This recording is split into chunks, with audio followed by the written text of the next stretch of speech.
guys, welcome once again to the Raj Kaul podcast. And this time I'm a bit nervous. Don't know why. I'm never normally nervous on podcasts. But yeah, we're doing something different. I've got the taskmaster with me today, the manager and the wife. So we're going to do something different. We're going to talk about our music and our experiences with her being a manager and her experiences with booking gigs and the whole lot. So, first of all, I'll let her introduce herself. Ruby, introduce yourself. I'm glad you said that you're nervous because I definitely am. And you're just like earlier, you're like, yeah, yeah, yeah, I've done this. Mm. I'll be, you know, I think it's because I've been running up and down the stairs. I might not be actually nervous. I might just be, just when your heart rate needs to settle down a bit. That's probably why. So, yeah. anyway, carry on. Introduce yourself to because people who don't know you and people who do know you. Okay, so I am Raj's manager. I am his wife. But I suppose today I'm talking in the capacity of your manager and the taskmaster. Yes, that's pretty much what I do in both roles, actually, as manager and wife. Pretty much, yeah, Yeah, so taskmaster. that's why my beard's sort of semi kept and semi done because Ruby's got the whip out and stuff like that. Yeah, otherwise I'll just be in my corta pajama and just massive beard. But anyway, sorry. To Yeah, be so fair, I suppose I'd have you in the kurta pajama because it's a bit more, in line with your music. I've always yeah. told you actually wear a kurta pajama. What we're working towards, we've been readjusting our studio setup and we've got a new setup coming up, and we're going to be doing stuff in my Mayfield area. So going forward, we can try and do the podcasts in the Mayfield area. But anyway, Ruby, what we're going to do, I feel feels weird even telling you anyway, Ruby, as I'm interviewing you. So anyway, guys, I'm going to one little disclaimer. Our kids are asleep. Normally, Ruby is the one who looks after the kids while I do the podcast. They're asleep at the moment. So we might have to pause it or we might have to break this podcast and do it in two parts if the kids start crying. Ruby's got this monitor there somewhere where she can hear. Um, Yep, here it is. yeah, so she's got a baby monitor. And we're not sponsored by this t tummy tippy. We're not Don't sponsored or anything like that. So it's a very don't good product. But anyway. don't me to peep. Yeah. And anyway, so yeah, that's us. So we're going to do something totally different today. So Rubes, I want to delve into sort of uh, when you started. Well, when did we have the idea of you managing me? Oh gosh, wow. Um, right, okay. It was 2019, right? Before lockdown. Mhm. You said that's when you said you really wanted to have a go at making it music. Hmm. I mean, when I met you as your girlfriend, I straight away thought, yep, you're into music, you're a musician. And that was that. And I was always your girlfriend until, and then became your wife in 2014. And then you'd have the band at our house on a weekly, or you'd go somewhere. You always did your music. Hmm. 2019, you said you really want to have a good go at going somewhere with it, like making it your full-time job, really. And Yeah, I then I remember that. suppose That was just before lockdown, wasn't it? right before lockdown, and I mean, why I remember that, I do actually remember the conversation word for word. I'm not going to do it right now, but I remember it because you don't, you're not someone who ever asked for much. Yeah. You're very like with everything. Oh yeah, yeah, all right. It'll be nice to have that. It'll be nice to do that. Hmm. But this is the first time you actually were like, I really want to do this, and if I don't, it would really bother me. That's what you said to me. And I think from that, then at that point, I think we both made a point to just work towards it. And Hmm. then, gosh, I think I became your manager just in the last 2 years, like since I started booking you gigs, Mhm. since I started getting you in the mill, that's when I, Yeah, I think that's when I think that when we first started off, there's a we're going to talk about our domestics now. So when we first started off, I think it was quite difficult because we're husband and wife to actually define our roles. Did you find that? Oh yeah, I think I was like, now this going to sound random, like when you've got a younger sibling, Yeah, and all your and you got your mates come around and playing. That younger sibling keeps coming and interfering, saying, "Oh, I want to do this." I think I was like the obviously I'm not your sibling, but I would get involved, and I'd get excited about the whole. Oh my gosh, there's a band here, everyone's doing music, and yeah. it's fun. And the thing is about you and the rest of the band. You're nice enough to include everybody in the room. Doesn't matter what they can do, Mhm. right? Doesn't matter what level they're at. And that's what's very accommodating about you lot. You, Nelson, Sunil, everyone. Bubble as well. Remember when he used to come around and you lot just Yeah. would just jam? And yeah, it's like I felt a part of it. I And, always felt a and we part of were it. a part of it. I think the difficulty I had, sorry, I'm interrupting now. No, no, go. Difficulty I had, sometimes I had to say no to you in certain ways that I don't think this is right. That was very difficult because we had a personal relationship and also a professional relationship at that time. So Yep. that was difficult because it could mean that you might feel that I'm not involving you, or you might feel that, and it wasn't personal, it was from my thing, professional, but it almost becomes personal unless Of we course. unless we sort of find where we got to today, where we've got our defined roles, and we'll talk about that later. Don't you think it almost becomes personal, even though you don't intend it to? Well, well, it was because imagine like our finances are joint, Mm, right? And music costs a lot, mhm, right? So it's like when I was doing my uni course in architecture, that both of our finances went towards that, and we both got behind it, and that's how I got my architecture degree done. mhm, Now mhm. with music, it's not just finances. I mean, even though I think, yeah, well, when like there was a time I just left you to doing music and like, okay, yeah, I'll come and listen and watch you in the band and have a laugh with you lot and then go off and let you guys carry on. Mm, But I think well, you used to ask me what did I think, mm. right? Or I used to come and remember like in Luke's studio, Yeah. you know, I was there as well. I was holding the camera, I was doing something. And then I think it's because you used to ask me, what did I think as well, and I tell you what I thought. Mhm. And then yeah, with time, it's like,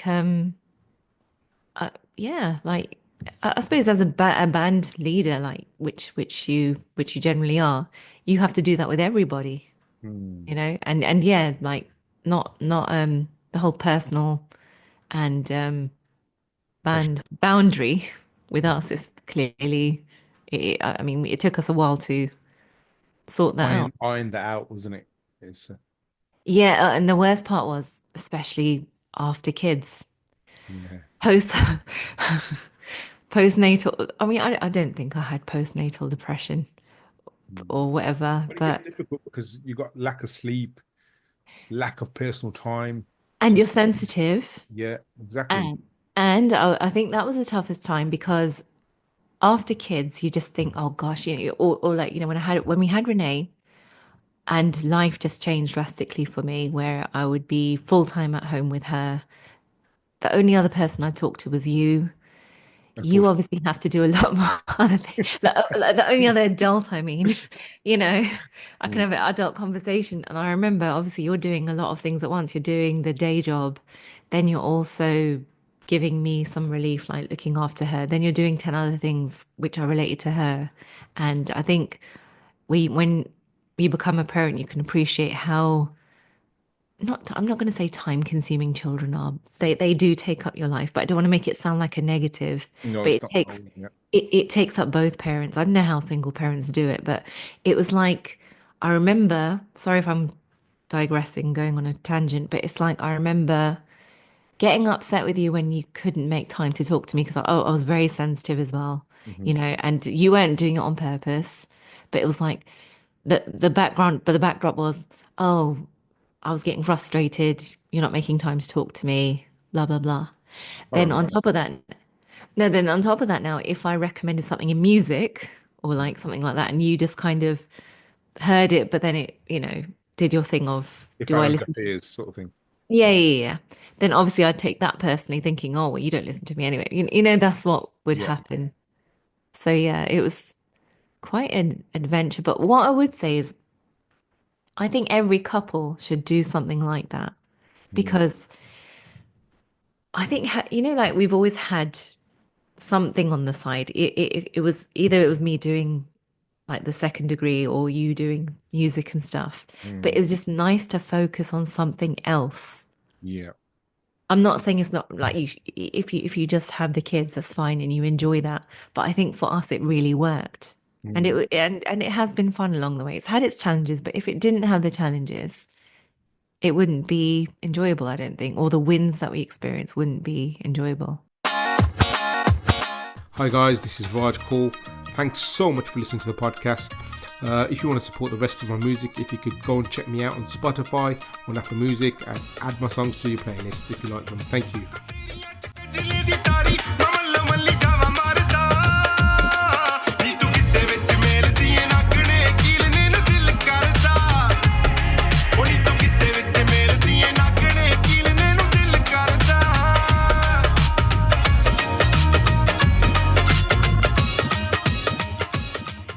I want to tell everyone how you actually started off doing this because Ruby's really really talented. Like she's done 2 degrees. She probably not as doesn't show that she's quite talented in that, but she actually started. She did my first music video, which was Zord, and she wanted to do an animated one. And I remember before she came up with a cartoony Mario style animation, and I didn't feel that because Ruby has this perception of me that I'm cartoony, this and that, but that's not actually my music or my image. Like a cartoon, she thinks I'm like a Super Mario character. So, and You're warrior. yeah, well, people might differ and think, yeah, you are a Super Mario, like especially the uncle characters come out and it's the skit we've done. So if you haven't seen that, go and check it out on my Instagram and TikTok. So yeah, people might think so. Ruby came up with this. This reflects you, but I didn't feel it reflected me as a, and so that was our first difference. But then credit to Ruby, she went away and did the Zord video. Like she really made it cool. I gave it.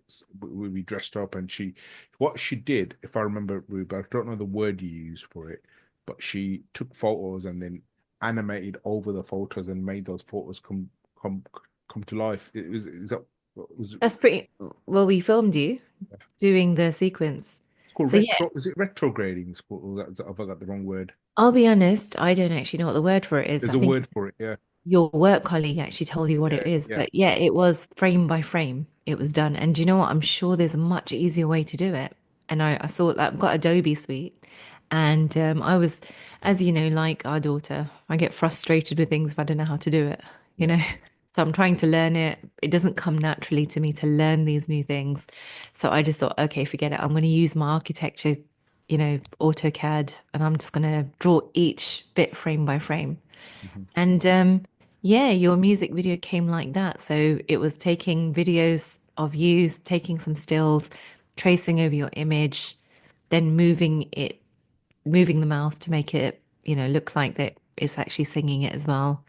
And I remember saying, yeah, it took 9 months to make that video. Remember, you were working at the same time. Were you doing a degree at the same time as well? No, I graduated. I was job hunting, and we went into lockdown making your video. Yeah, I remember we were Yeah. doing the lot. We were sending Luke the different versions and trying to get Yeah. Zord because Zord actually took a long time to do, didn't it? Because that was our first comeback track, and we produced that ourselves, and it was quite. Okay, do I want this? Because I went for a whole. Looking back, I loved Zord. It's probably one of my favorite tracks, and in terms of musically as well, because everything was played in there, everything was done by me. But I think it wasn't contemporary enough in terms of what's in. right now. So I've had to sort of make. You can ask me questions, Zarubs, as well, by the way. I've had to make it sort of more music a bit more contemporary and a bit more not as out there as I would like it, sort of thing. But do you feel that would you have it any other way? I mean, Zor is your comeback like after your hiatus from No, music? I actually thought because that showed a fresh approach to music as well, and it was. I think that's still one of my most popular tracks. Or is And I mean, that was the one who, I mean, sync licensing, it got the attention of the sync licensing group, you yeah. know? No, that was actually Baharke. Okay. Yeah, But Baharke was the track that actually got us pushed into sync. oh, okay. Okay, Yeah, fair enough. Well, yeah. there you go. I'll learn that. Baharke was the track that was submitted, and they loved it. But I mean, it's you though, isn't it, Zor? It's kind of like because you've always said like bar farge is your bread and butter, like Bhangra and singing like that. That's what you did like with Ritz, and that's how you learned how to sing before you were like doing your classical training. And then you always thought you wanted to do music the way you wanted it, and Zor was that track. That was Yeah, your debut as, I mean, that's your debut as a producer, I suppose, as well, in production. yeah. And I think that the mistake I made, and then I should have carried on rather than getting different producers. I think it was time, wasn't it? To, It was time, and I think it was confidence as well. Like, yeah, I agree with that. Yeah, I think it. and limited. What did you use? You look now. This is me being a non-musician talking to you, but you had software, but you didn't. I think you just didn't have enough of it. Whereas now you've got a bit more. You've got the in your Yeah, studio. You've got it was more. the samples and stuff at that time. I didn't have all the samples like the Bhangra samples, Punjabi samples, which I've got now, so there's no excuse. But um, it, I think that's an actual cop out of me saying that, like looking back, because there's always a way to do it. Yeah. There's always a way. If you haven't got that, how do we make Zord? Because we didn't have the samples and stuff. We didn't have the finances to get stuff played. We still made something, didn't we? Do you know what? I'm just looking back at thinking. You know what? My biggest regret with that track is I wish we enjoyed it more. Yeah. Like, you know what I mean? Like, I think I was a stress head because, like you said the other day, we work well together because you're the one who thinks of what to do, and I'm the one who gets it done. But then very recently, actually, when we were making Renee's bed, you said that you're the one who takes a while to do something because you want to do it properly. You read up on it. You won't move to the next step unless you know fully what you're doing. Whereas me, I'll just do it, but then I'll probably make a real pig's ear of it. So it's a good job I didn't make the bed because obviously things won't be flush, things won't be fitted, it'd probably be wonky and she probably couldn't be able to sleep in it. Yeah. Whereas when you do it, you do take time. So the pair of us come together now. I remember with Zor, you obviously thought of everything. You even the video, you had say of how it should be, Yeah. and even the color coordination. I remember the types of dances you wanted, the types of moves you wanted, classical, dancing. You didn't want anything provocative, everything you had say over.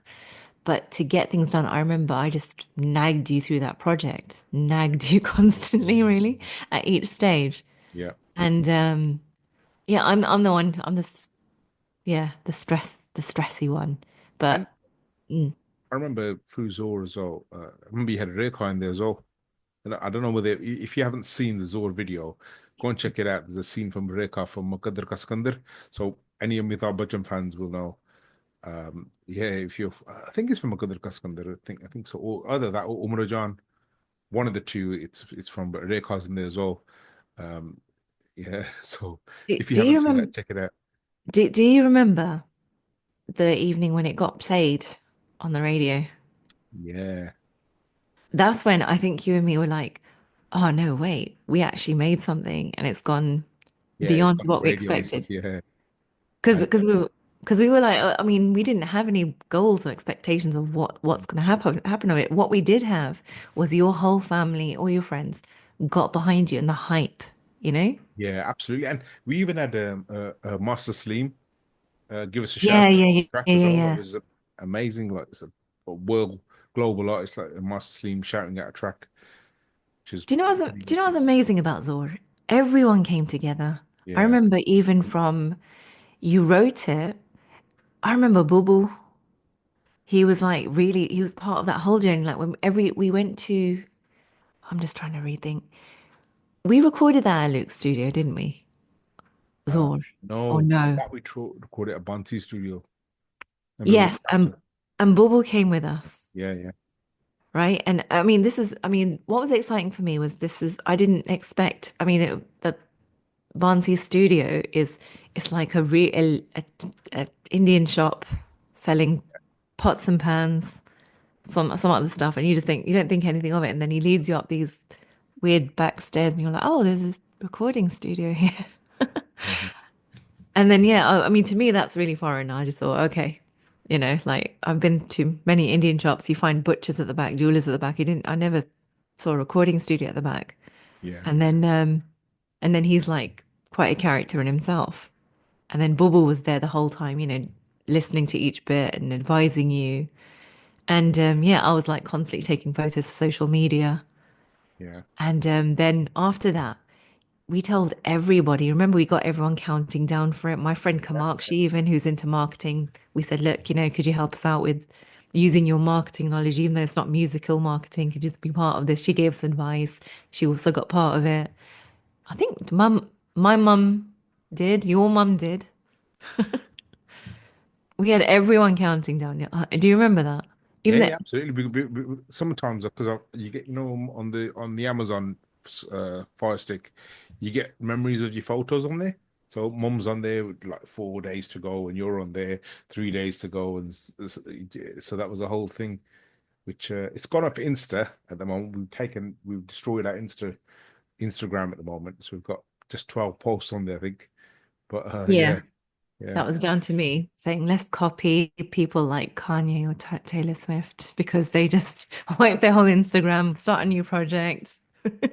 But then, oh well, it's on Facebook, I think. We didn't wipe Facebook, so there you yeah. are. I mean, if anyone would, but I don't think anyone's interested in those photos, to be fair, apart from us. Yeah. Did you see what just happened there right now? I took a sip of water and then nervously it took a massive sip and it just went all over. And yeah, I mean, this just reminds me of like again, our relationship. Like, you know how I always tell you, oh, you should do this, you should do that. Yeah. And especially with the reels more recently. And you're like, yeah, but it's not that easy. And I'm like, oh, come on, of course it is, of course it is. But then when Mhm. it comes to me trying to do it, because Yeah. I remember trying to give you a demo or demonstration of what I expected, and it was absolutely rubbish what I did. And I was like, wow, this is actually harder than it looks. So right now I just reminded myself I'm not that front of camera person completely Yeah, that's in why you're order. that taskmaster, but your taskmaster who doesn't know to do the job themselves, but he said, you gotta do this. And it's so, Yeah, I know. I don't realize, I don't appreciate how difficult it is. But do you know what? Like, the thing is with management, do you know what I love about this role? It's not so much you. I mean, you're lovely, you're lovable, right? Being married to you is great. Being your manager's, well, it comes naturally because I nag you anyway to do things. But what I enjoy is like, you know how every other part of my life, like I'm a speech therapist. It took a vocational degree to do that. There you go. I'm now changing to architecture. Again, vocational degree. Then you go into it, right? Becoming a music manager, there's no manual, there's no prep, there's no do this and then you become a manager. Mhm. There's no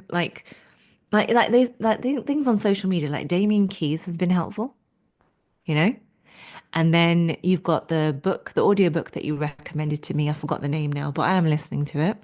That's like the manager Bible. Yeah, that's the one Aman DJ Reminisce recommended as Yeah, well. yeah, yeah. And it's amazing, helpful stuff. And then I was even listening to a podcast called it was called How Do You Manage That? By they're interviewing different music managers of like, big names, big artists. And you hear all their stuff, and even they've just said, yeah, I got roped into this. It's not a job that I expected to ever do. And like me, especially not being musically anything, to be honest. I enjoy creativity, but no, definitely not music. And just, I mean, there's no manual for this. And you know what? The Asian industry. Here we go. Do you know what? Like, okay, obviously now, I'm oh, I'm not the Punjabi speaking type, and I didn't grow up in the Punjabi community. I was surrounded by it, but that wasn't the But only really, community. really, let me stop here. Really, Ruby behind the scenes, she wears a sword to knee and she says she's not, yeah, but she doesn't like revealing that side of herself. If anyone knew me, I mean, it's quite shocking that I got married to a Punjabi person who's a Punjabi singer, and it's just because I'm completely Punjabi is not it's the home language, but then it's not the language. You know what I mean? Madly enough. With us, And like, if you don't know Punjabi, that's it. Do you know what I mean? yeah, exactly. Yeah. And it's like, so Punjabi music, I knew nothing about it until I met Raj. And I've learned more about it and things. I've come to appreciate what good music is. I come to appreciate Rahat, and you took me to the Rahat concert, and that was amazing. But it's like the Punjabi community as a whole, right? It's like it's like the maddest thing, like from booking your gigs, but everything really, like oh gosh, the requests that I have to put up with for you as well, because nobody wants to pay. Yeah, exactly. Yeah. So, but we're saying this, but you've got nothing to compare it with. No, it's That's what true. I I would haven't. say. Do you know what I mean? Yeah, we're having a go at the Punjabi industry, but we need to compare it with something. So if you're from a different industry, like hip hop industry or the rock industry, and you have a similar experience, please drop us a message.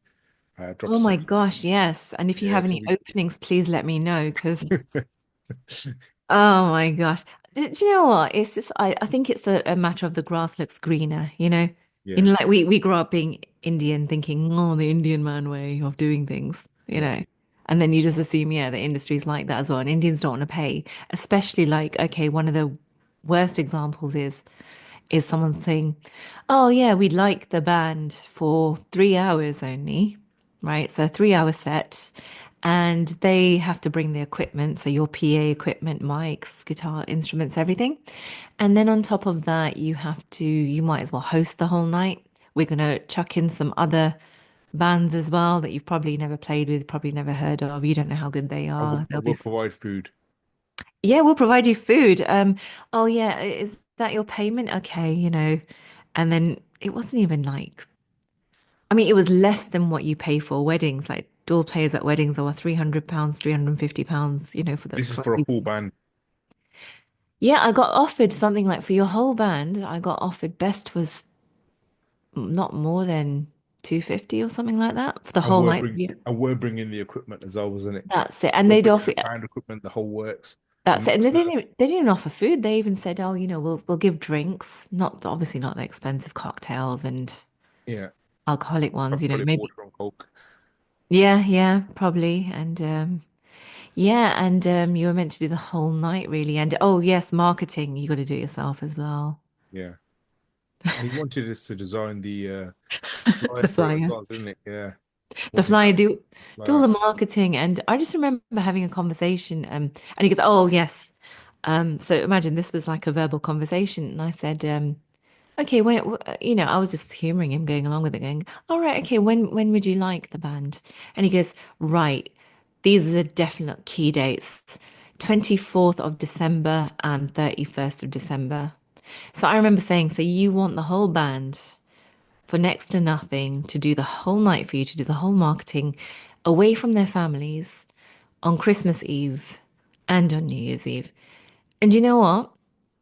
It's when he said yeah, he did this evil Dracula type laugh, like, like from a horror movie, like, like, Mhm.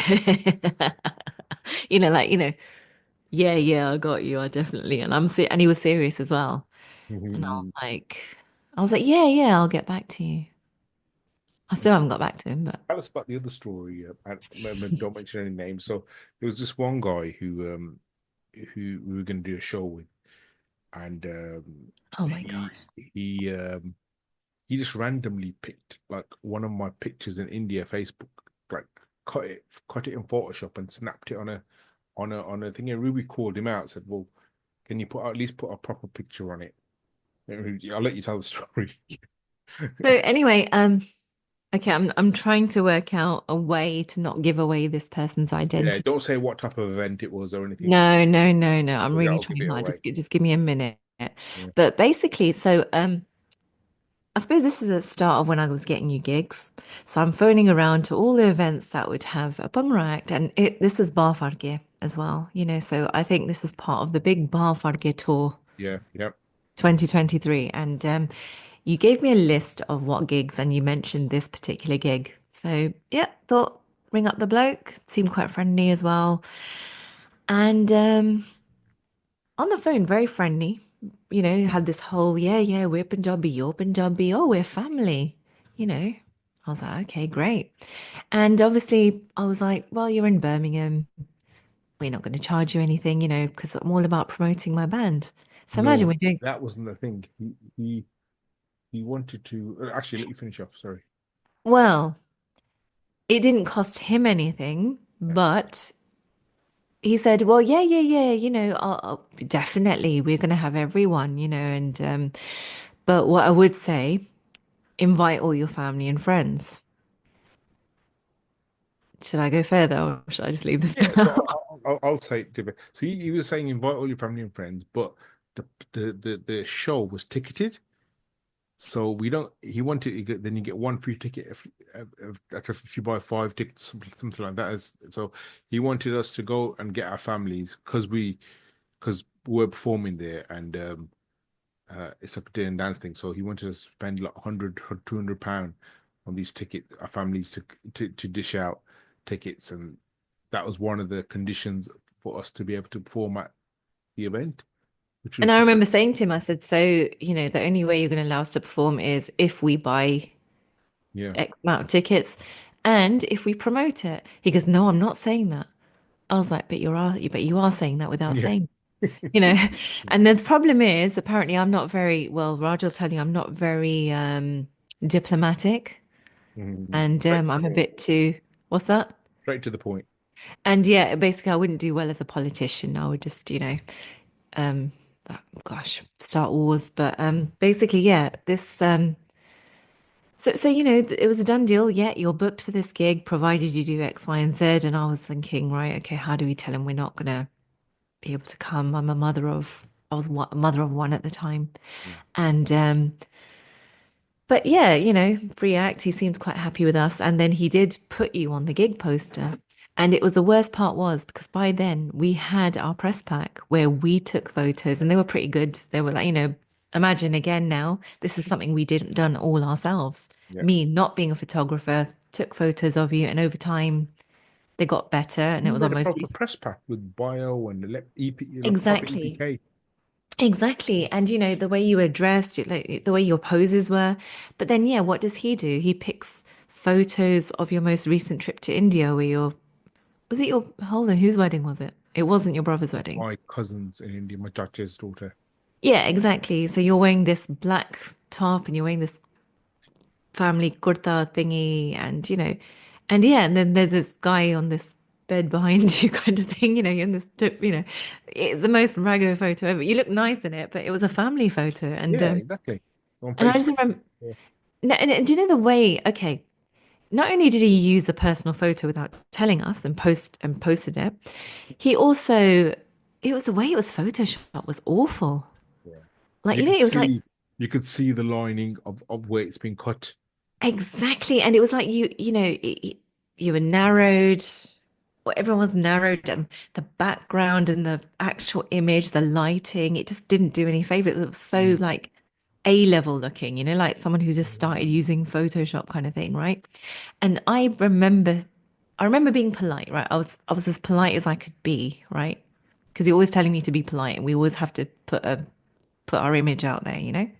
And We always represent God. That's what I always say. Like we're firm believers in the Lord, and so it's that's what my concern is no, always. no, no. So I was as polite as I could be, but I was a bit, okay, I have to admit, I was quite miffed because I thought could have at least done some proofs with us. Do you know what I mean? Yeah. But anyway, he was like, and thing is, he didn't. It's not like he made time to ring me and talk to me. He had my phone number. This was all via text. I said, did you do the graphic yourself? I remember saying this to him. First I said, oh, okay, you could have used our press photos because my artist has an image to uphold. He goes, I don't know what kind of image you're talking about. I said, well, here's the press pack. We sent it to you. And okay, going forward, if you could use those, but we will use these. But can I ask, did you edit this yourself or who did you use? And can I recommend your graphic designer because this doesn't look polished. That's what I said to him. Then that straight away got us cancelled from the gig because he was like, with immediate effect, Raj has been removed from the gig. And I was like, what have I said? He goes, you've said too much. And then I was like, oh, what a shame. Would you still like our graphic designer though, by the way, And I think he thought I was being flippant, but I wasn't. I was like, well, going forward, it was really awful, the flyer. And I thought, I'm so glad. I was relieved when I told you that this is what I did. I got us cancelled. And then you weren't too bothered. You were like, oh, okay, doesn't matter. Then I was like, oh, okay, fine. I can breathe some relief. We was in Cardiff. We was performing in Cardiff at that time when that happened. We just Yeah, you were arrived at Cardiff Miller. your first Miller. But here's the thing. He wasn't the worst one, believe it or not. There was someone else similar organizing a similar event who had the same thing. So I said, could Raj be a support act? You've already put your artists out there, but could he be a support act? And she said, oh, yeah, yeah, yeah. I tell you what, come down on the night. The tickets are only this much, or, table of four of you, just come down and we might let you be on stage. Obviously, that means they won't, you know. So believe it or not, what I have found, there isn't like this is the worst one. Yeah. They're all kind of difficult in their own ways. But saying that, we've had some very good ones. Hi guys, this is Raj Kaul. Thanks so much for listening to the podcast. If you want to support the rest of my music, if you could go and check me out on Spotify, on Apple Music, and add my songs to your playlists if you like them. Thank you. याद तेरी जद आउंदी सोहणीए साह साडे रुक जांदे ने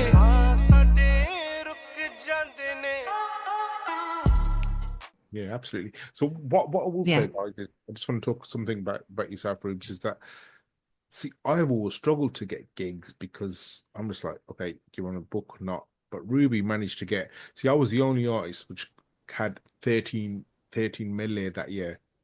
That's down to Ruby. So I'm big up Ruby, big up.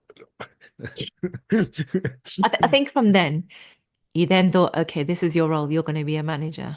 Yeah, because you're good at people, you're good at booking stuff. You're fantastic, actually. I think people are missing a trick.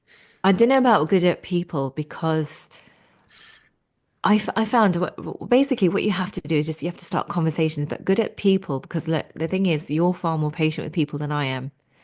I can get a bit. But the patience is actually a downside because if a person doesn't reply, I don't bother them again.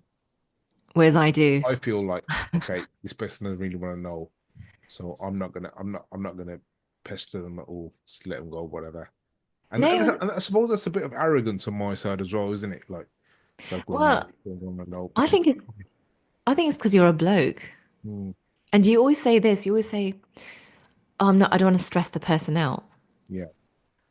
So I don't know. Maybe it's to do with the fact that I'm a girl as well. That is it more acceptable? Do you know what I mean? Because I mean, yeah, a lot of your gigs I have just followed up and even like it's taken detective work of like, okay, who are the organizers behind this festival? Like Godiva Festival. I looked up who the councillor was. It was Coventry Council.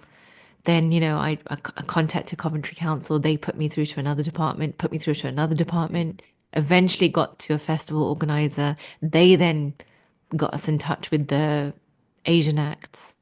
And then eventually, and then I thought, gosh, oh my gosh, it's taken me ages and it's just going to be a no. But then Mm, thankfully it wasn't, it was actually someone who's like, hey, I like the track Bar Farge. The thing is though, you say that it was me, but do you know Bar Farge? I mean, I'm not a salesperson. If anyone knows me and Raj, we are rubbish at sales. We're probably like, we can't sell nothing, I don't think. But it's like the product Bar Farge. That was easy to mm. put forward to I people. mean, there was a lot of people who put the work in that. Sorry to Yeah. digress. Like that track was written 20 odd years ago. That track was, and And it's a good track, and it's a track I felt I could sell. yeah, and then John Samuels did the music for it, but Aman was key. DJ Reminisce was he added his own bits in it. Aman and Raymond together, and the mix and master was pretty cool on that. That's the one that I picked up for sync.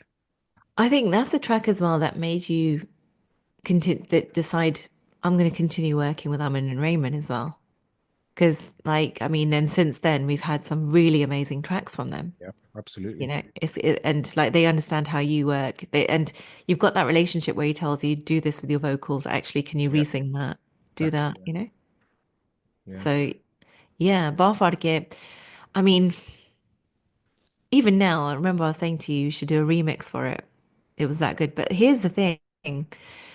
It was a good, I found that it was a track I could sell.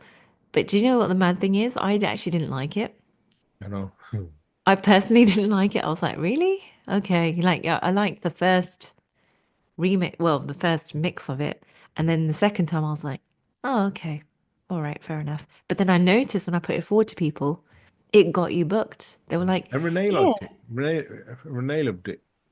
She actually the other day in the car, right? So your tracks came on and it was UK Punjab came on. And she was like, this is Dada's track. And I was like, yeah. She goes, I want Bar Farge. Mm, She remembers that, yeah, exactly. and I remember as well your Diwali show. She's the one who wanted to watch that on repeat Yeah. regularly every morning. Oh, remember those days. Yeah. Yeah. And the other thing was Rubes, because of the hustle that you're good at, we actually got um we did some amazing shows again, Diwali at Trafalgar Square. We're one of the only artists. I think Jazzy B's performed at Trafalgar Square. So not many artists have actually performed at Trafalgar Square. The other one was New Street Station. Your most favorite I thought what I mean the Valley I wish I was there, but obviously because I had The Renee. gig was great, but the organization, I'm not going to mention the name, was terrible. It was one of the worst organized events. But we like when you told me you texted me that oh gosh there was a delay, don't know how we sounded. I was nervous as anything. I thought gosh I Yeah. need to like find some It's videos. because the monitors, because whoever was organizing the event, they didn't, there was no sound check or anything. And when we were performing, I couldn't hear the monitors, the first track. So when you're singing and you can't, imagine you need to hear the music. So imagine you're singing, you need to be able to hear, I'm just trying to explain to you what the monitors do. So imagine you're singing, but you need to hear the backing track. Yeah. But imagine the backing track's too low and you don't know where your vocals are coming in.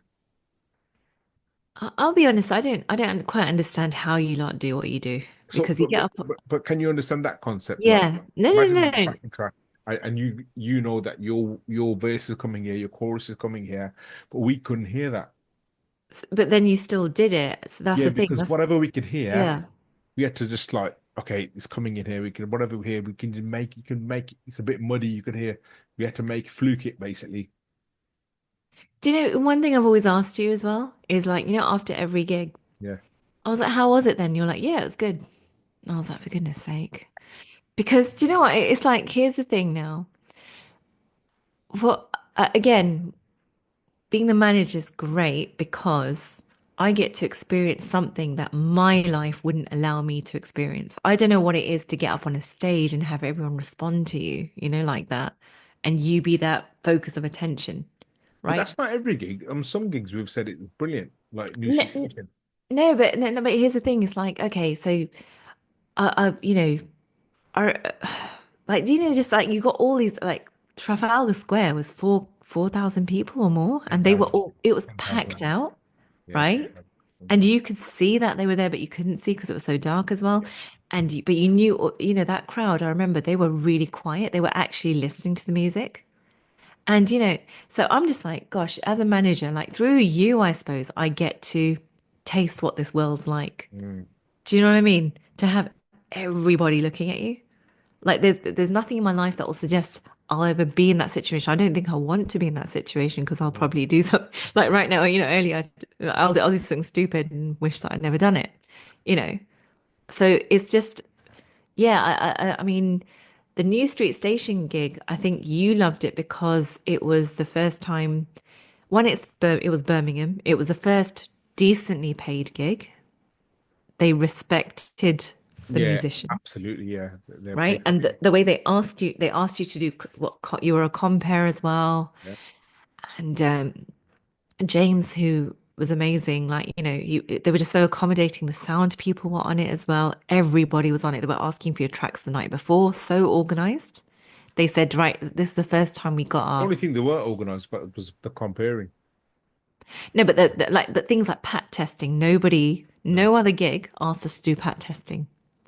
This gig asked us to do pat testing. It was all official. And they thought we were annoyed by the fact that they asked us to do that. And we weren't. We're like, no, no, no, this is proper stuff. This feels like it's legitimate, you know? And I remember what was amazing about that, because I got to see that, was just how people who weren't coming for a gig stopped to listen to your music. Yeah. The crowd, they were so amazing. That elderly lady, right? Who just started dancing randomly. That boy who started breakdancing. And it was you got to put all your tracks out there. You put Zora out there, you saw Bar Farge was great. That, do you remember that Singh started dancing as well, doing Bhangra, you know? And then other people started dancing, like some like around me, there were girls like saying to the other half, "Oh, hold my coat, I'm gonna go and run in and dance." And then the crowd just kind of got bigger and bigger. And this is people who weren't attending a gig, they were just on their way somewhere waiting for their train. Waiting for the train. Yeah. So There you the are. presentation gig, guys, if you want to check it, we'll put some footage out actually for it because it was out. It was, where the signs, the digital display of what are they called? Where you can see what Yeah. actually in Bullring in the Grand Central, and you've got the big display of this train's coming here. This is the main display. We were right under that for Diwali, and yeah, so that was phenomenal. I don't think we've ever done. Me and Nelson was there. We have never done anything like that before.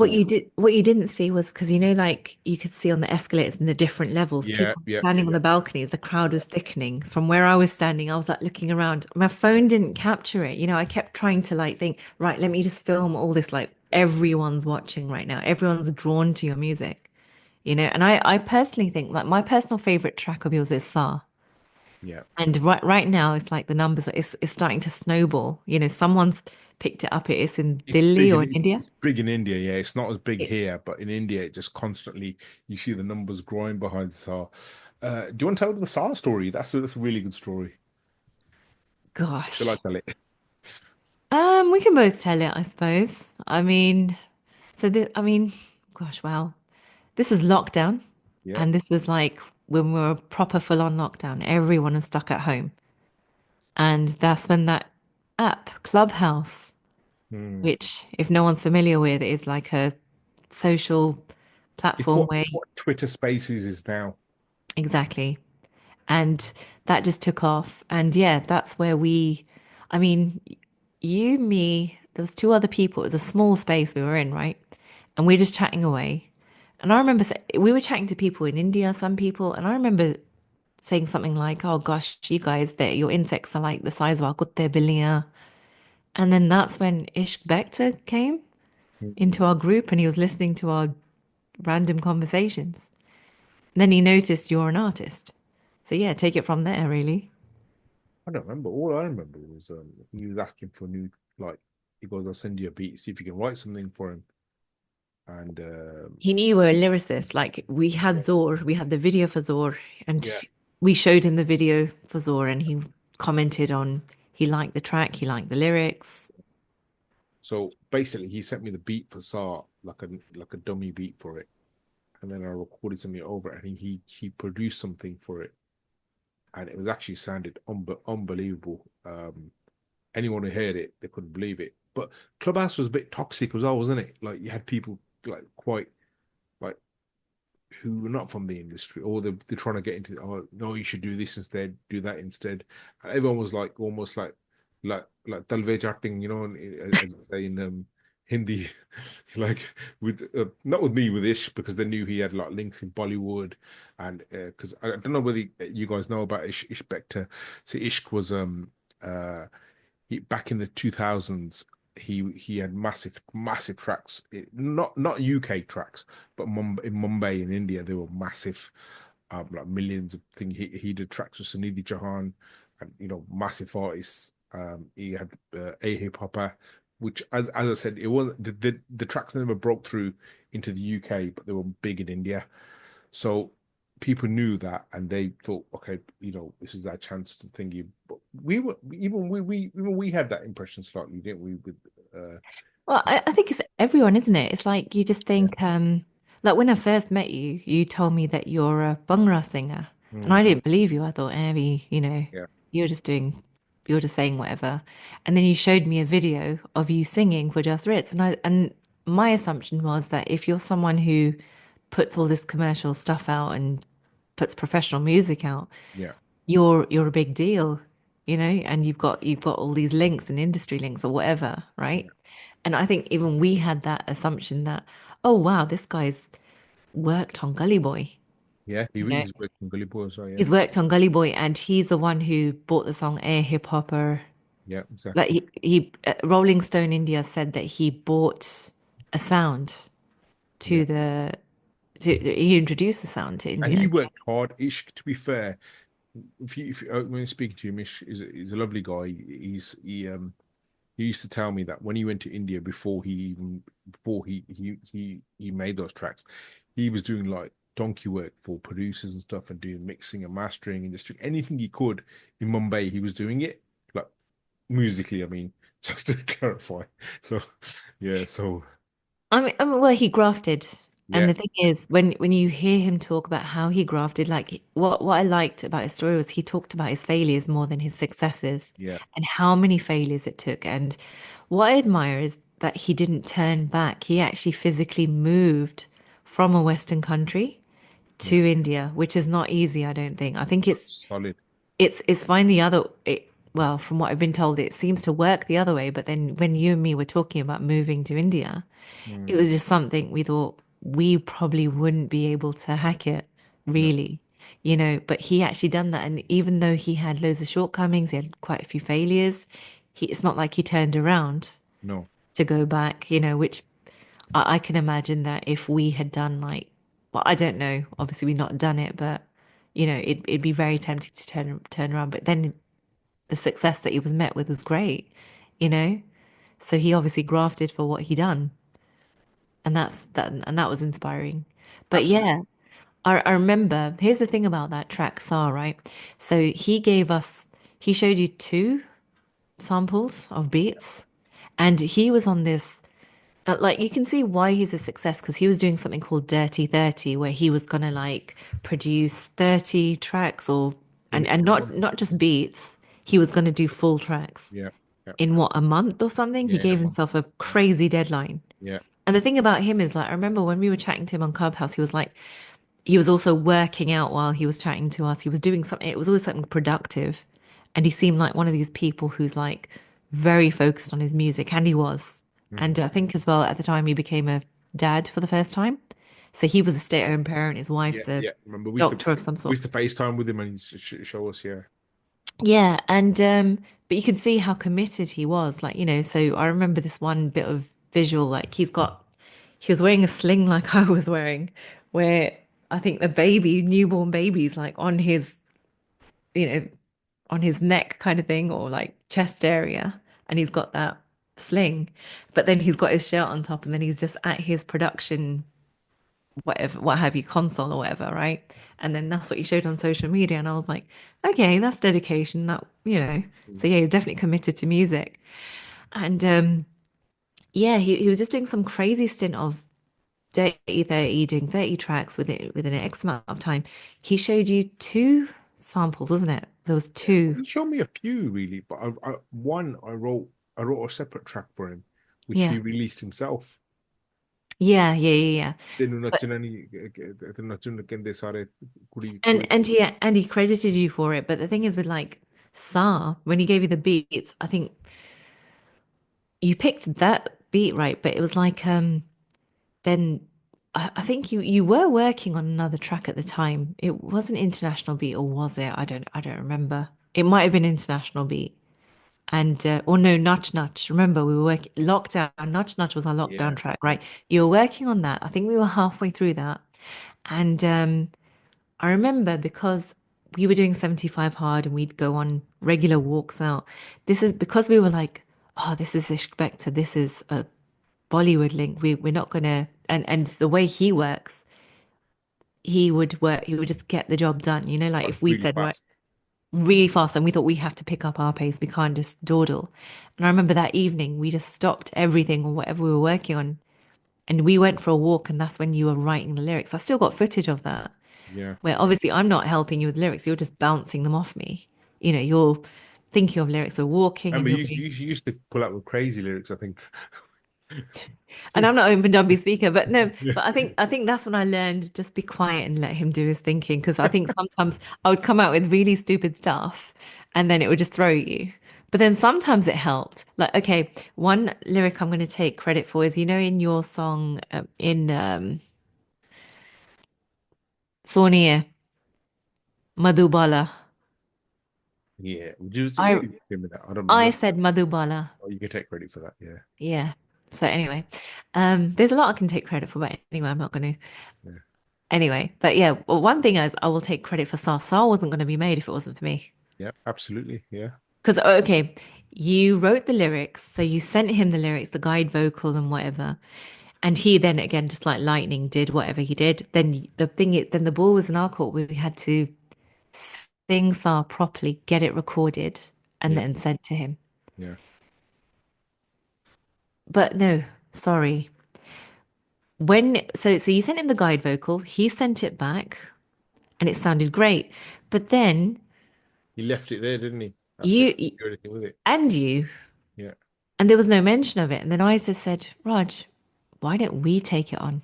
yeah, And that's when we bought the whole thing from him. yeah. And that's I think that's our most expensive track to date. And I'll be honest, I'm really pleased with it. Hmm. We would have bought more tracks from him, but I think those beats, nothing. He presented us really good beats, like they were amazing. Oh, I But didn't feel them. I thought like Ish was great. He was a great producer, but the beats that he gave, I don't think they were the same vibe. no, they That, weren't. They didn't. yeah, They they were didn't probably wow great us. beats, but they weren't the Yeah. same vibe as that. They weren't the same level as Saw. They were amazing, and I'm sure if we could have probably made you could have made amazing songs from, but there was just something about Saw that wowed us. And because I think the other thing was the fact that we saw, considering how expensive Saw was, we couldn't. I mean, we couldn't afford to just get something we were just about happy with. Yeah, Where Saw we believed in. yeah, Saw, I'll be honest. I mean, again, this is my naivety at the time. I thought, right, Saw's going to get released. We're going to get mega famous. When I say we, you can tell that I'm totally on board. Like, I'm thinking about myself here. yeah. Oh, we're gonna get because Saw is a good. Yeah. But saying that Saw is that kind. I still think Saw is that kind of track anyway. That if we had like say we had a like £1,000 budget of marketing, it would have blew up, and it still probably will one day, So I got faith in that, but unfortunately, people haven't got thousands of pounds lying around. Do you know what though? I'll be honest, like from what I've learned on this journey with you, I think what we're doing is, I mean, because we're like now that we got kids as well, I think kids have focused us, right? Hmm. Because we're only going to spend time doing something that's worth doing. Otherwise, we're not going to do it. And like I know, speaking of time, we've got to. I mean, we We've done an actually hour. stop soon Yeah, because yeah, my day job calls, which is obviously my night job. But basically, what I'm going to do, I mean, this is quite bold. I'm going to say we close it with marking start stating where we're going to be, right? One thing I gave this a lot of thought. Sa's going to be the track. Like, you know how Punjabi MC's Mundiya To Bach Ke Rahi? Mhm. It didn't just release and then that was it. He was a superstar. Mm, It yeah. released and then years later, Mm, it was picked up by mainstream and then it blew up and then took him abroad and everything. Sa is going to be, or Bar Farke. I predict Sa and Bar Farke are going to be the tracks that propel you to that next level. Okay, so one thing I'm going to commit to is that considering where we were in 2019, like we didn't expect your debut track Zor to get on Asian Network and get played and whatever and get sync licensing. We didn't expect any of that, and it did, right? And it got you loads of interviews as well. So, we didn't Saw did as well. sorry? Saw did as well. Oh And yeah, Bar. yeah. Oh yeah, Those and two Saah. tracks, yeah.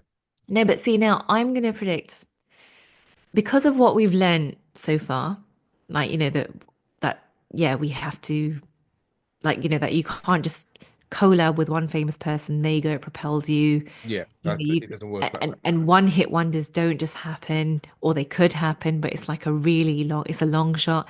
Also, we've learned a lot really. And Absolutely. And there's some misconceptions. Sorry to no, no, go for it. I think there's misconceptions. Like we had the option, didn't we? Like to to go and spend this much money on a video, and we've seen artists do that. They spend £2,000 on a video.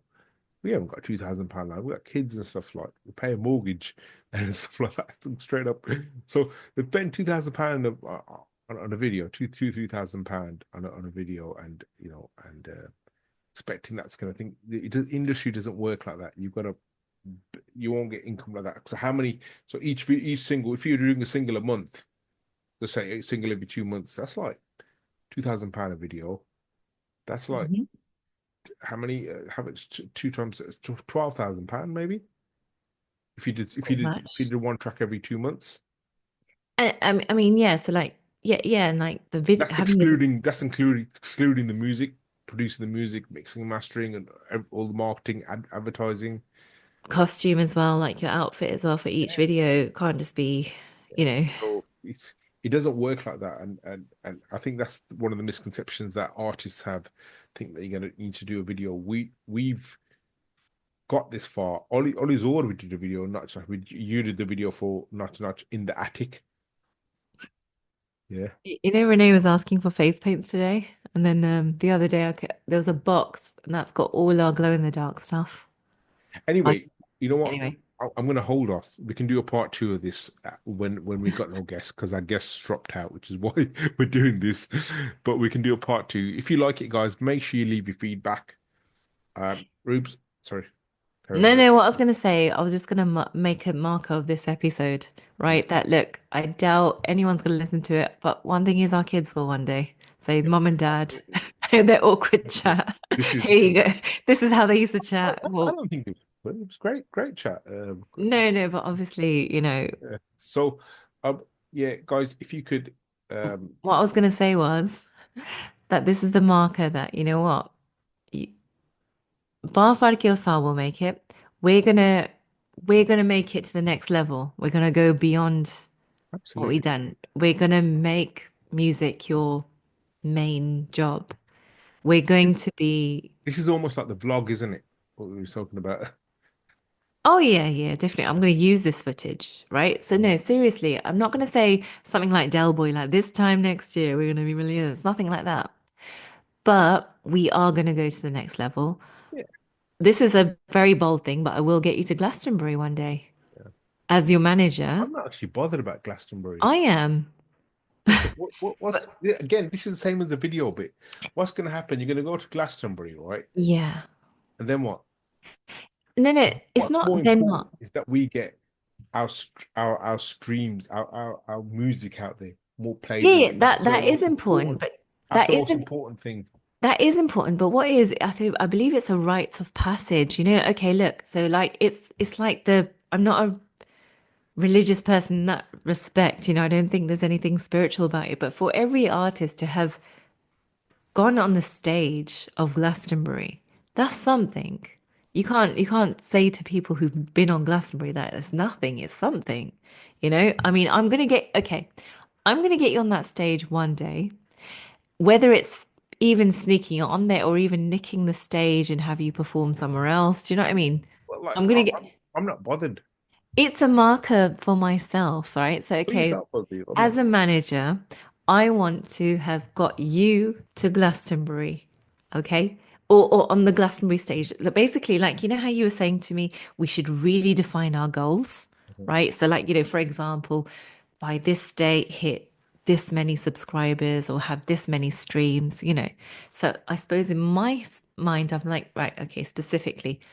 The band, you, Nelson, and whoever else is part of your band, is going to play a track by yourself on the Glastonbury stage. I'm not saying it's going to be officially where Glastonbury people book you. I might even nick that wooden bit of stage and, we do it somewhere. Do you know what I mean?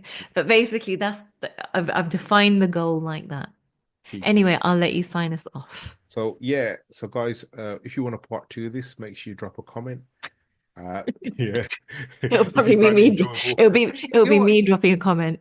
And normally I say like if you got anything positive to say, say it to the guest. But if you got anything positive to say it to me. If you got anything negative to say it to the wife. All Because right. I'm the manager, so it Yeah, makes exactly. complete sense. So yeah, absolutely. And if you Oh, want part two of this, guys, make sure you leave a comment. And if even if you don't like it, just drop us a comment. Say this I is want part two of this because I awesome stuff. think this is the one conversation I've had with you in ages that's not been related to Kids, nappies, and children, it takes a shopping. podcast to do it, doesn't it? So, Yeah, and yeah. this But doesn't count guys, as a this and doesn't count as a date night, by the way. Rubes, where can the listeners follow you? Ruby Call management. I suppose they can go to your bio and because you've actually written me as a manager. But guys, don't follow me, follow Raj. That will make my all this worthwhile. So please do that. Yeah. And also, we got some amazing guests coming up. I've got a very special guest I've got recording next Yes, we Wednesday do. We've with got one two guests lined up. two guests lined up with one of the biggest. This guy is one of the biggest. He hasn't released anything recently, but went back in the day, and he's one of the biggest, and he's one of the nicest guys in the industry. Full stop. And he's one of the probably most clued up guys in the industry, which He will hasn't teach released anything, but he's like he was one on the panel for AI, isn't he?